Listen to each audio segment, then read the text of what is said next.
I grew up in a little community in Conejos County called Los Sauces. That's where the Conejos and the Rio Grande meet. Very interesting little tiny community. The little community of Los Sauces, if I'm correct, was settled or established in 1855, and a lot of my ancestors came from northern New Mexico, and some of my grandparents actually came from Conejos, Guadalupe, down into Los Sauces and settled there, and it's one of the oldest water rights there. I think that was registered like in 1865.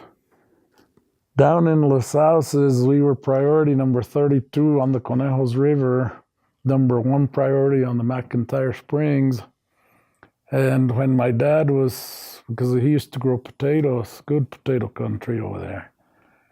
When I was growing up, my dad was into the sheep business, so I learned all of that. He was into doing hogs at one time, so I learned all of that. I excelled in sports. I was a 3-sport letterman, 4-year letterman. And I did football. I wrestled, which was my best sport. I qualified to state and placed 5th in heavyweight in 1969. And then I did track. I used to throw the shot put and discus. But when I was a junior, I wanted to be in the junior play because that seemed to be a big thing in school. So we had to go interview with the teacher that approved who was going to be in the play and who wasn't. So I got in there and I was interviewing with her, and she looks at me real serious, and I thought, well, what's wrong? And she said, we can't allow you to be in the junior play in Sanford because you have a heavy Spanish accent. That's about as low as they could go, I thought. But at that time, my parents were pretty much busy farming, and you know, we just let that ride, and you learn from it, but it hurt. When my sister was a senior, she was valedictorian or had the highest grade point average, and I guess they just couldn't have a Hispanic be valedictorian there. So they said they had to bring in like 3 tests to average in with the grade point average. I remember one of them being ACT, and I don't know if it was SAT. Anyway, they averaged the 3 scores, and my sister and another girl tied, and they said they had to flip a coin. Well, guess who lost? My sister. So she wasn't valedictorian. Those are just some examples. The problem we're having in education is education needs to start at home, and that's not happening anymore. We have a lot of broken up families, 1-parent families, no-parent families. So it's hard for those young kids to deal with all that and try to keep up. And I've always been a firm believer education starts at home, and you can see a lot of those young kids coming to school, ones that are prepared and the ones that aren't. There is not too much cash flow farming and ranching. So especially in those days, you needed loans to be able to operate, and really, in my case, I needed loans to buy land to get started, and they wouldn't approve loans if you were Hispanic. Very, very few here in the valley, and I understand nationwide it was pretty much that way, but I believe USDA trained their employees to where it was really hard for us Hispanics to get loans. I went to, back then it was called the FHA office, and I was on State Street, and I went in to borrow a loan to buy some land, and so they kind of took my information, and they told me the reason they gave me is that I couldn't borrow a loan from the government because I was a teacher, that I had other means to make a living besides borrowing loans from, back then it was FHA.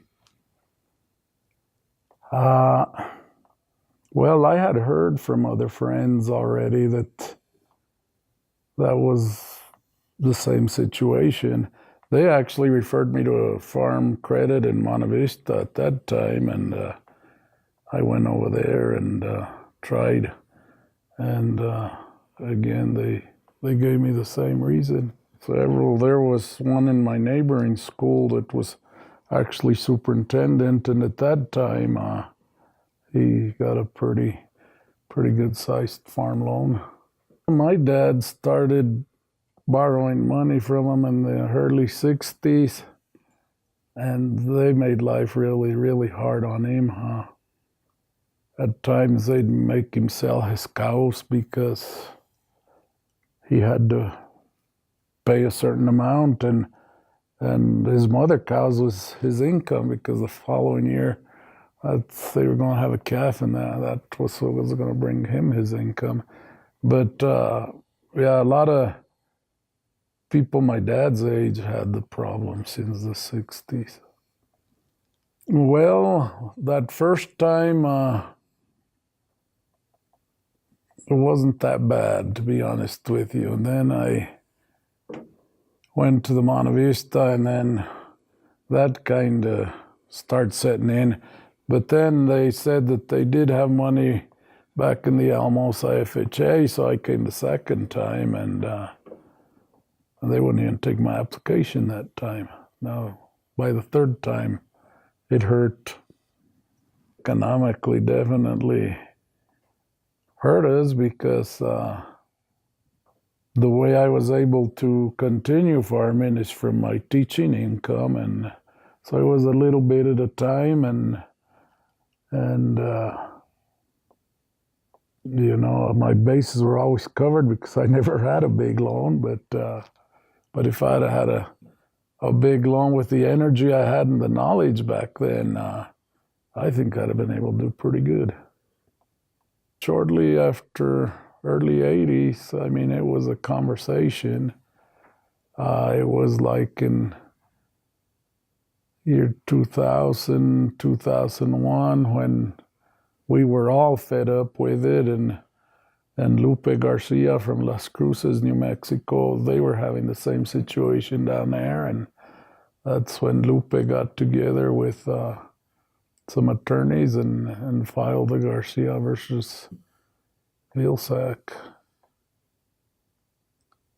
And it was a long road from then till,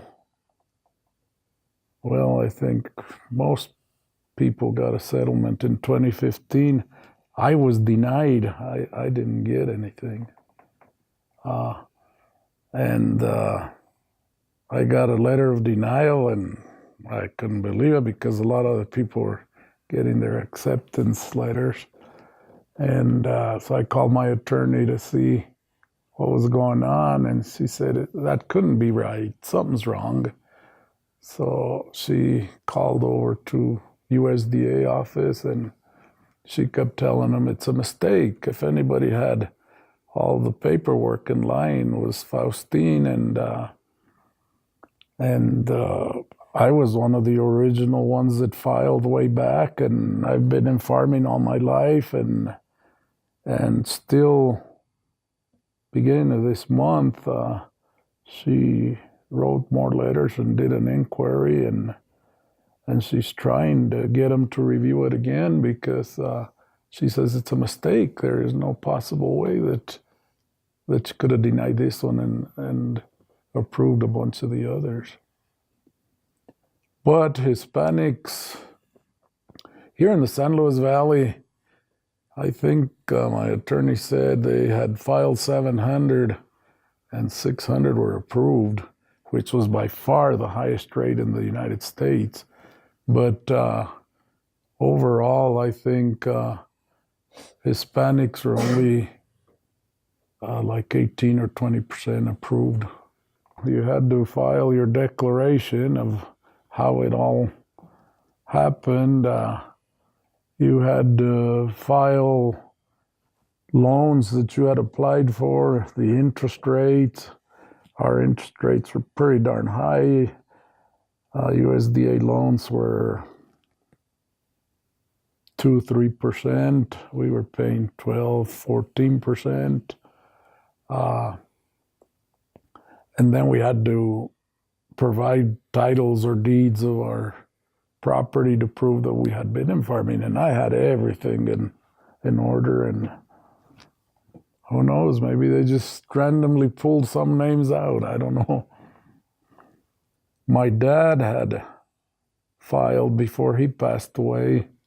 And then my mom continued it, and then she passed away. And my sister was actually the administrator for the estate. They approved my dad's, and so we ended up splitting the estate, all the kids. So I got a little bit through there. They really made it hard for Hispanics, as they told us, all you qualify is for the $50,000. There was a $250,000 tier, and they pretty much told all of us that we couldn't apply for that. Now, there was a few in the valley that did. Some down in Conejos County got approved for the 250, and one in Monte Vista County. But I think that's about it on the 250. Now, one of the things that really bothered us is Pigford, which was the black farmers. They got huge dollars. They got approved big time. And there was some farmers that got as high as 10 million because they were able to prove their losses. A lot of Hispanics could have proved that too. They didn't give us a chance to go that route. I think it's Keep Siegel, the Native Americans. They also had very good luck, and they got big time approvals. For the Hispanics, they made it hard on us since day one. There was a judge that denied our class since the very beginning. It might be Roberts, but I'm not even sure. And so right from the beginning, we had an uphill battle. They wouldn't accept our class, but they accepted all the others. And it was a tough go. I attended meeting after meeting everywhere. As a matter of fact, I was kind of one of the organizers for this area. And I remember going to Las Cruces, New Mexico, because that's where Lupe Garcia was at, and we had a lot of meetings and conferences over there. And but at the end, it was to no avail.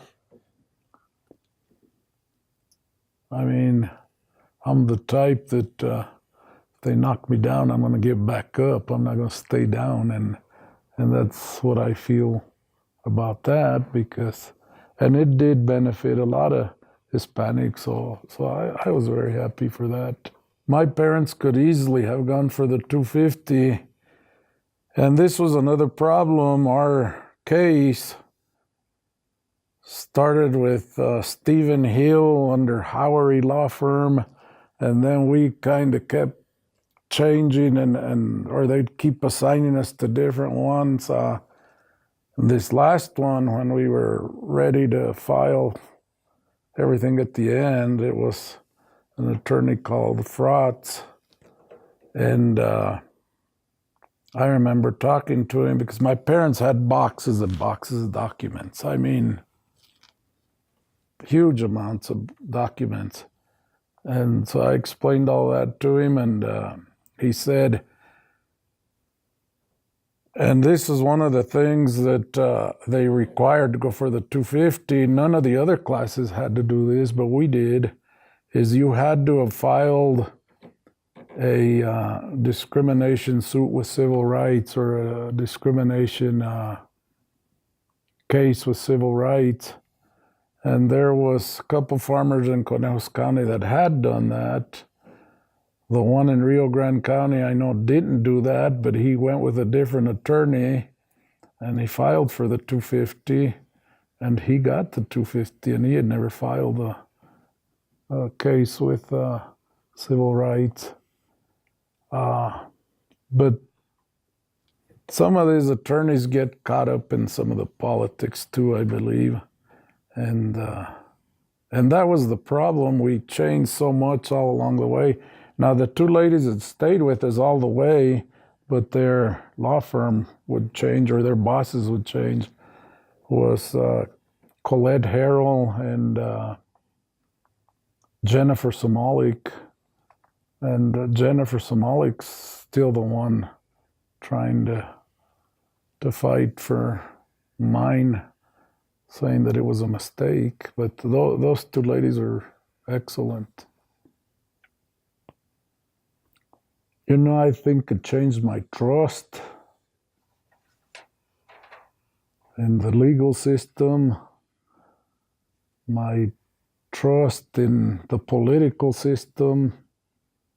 If I was able to do it all over again, is I would search everywhere for a big loan, because if you go large since the very beginning, you got a much better chance. You're able to withstand losses, etc. When you're pretty small, if you have any kind of loss, you have bad weather, there's a lot of farming is worse than going to Las Vegas, I think, because it's a big gamble.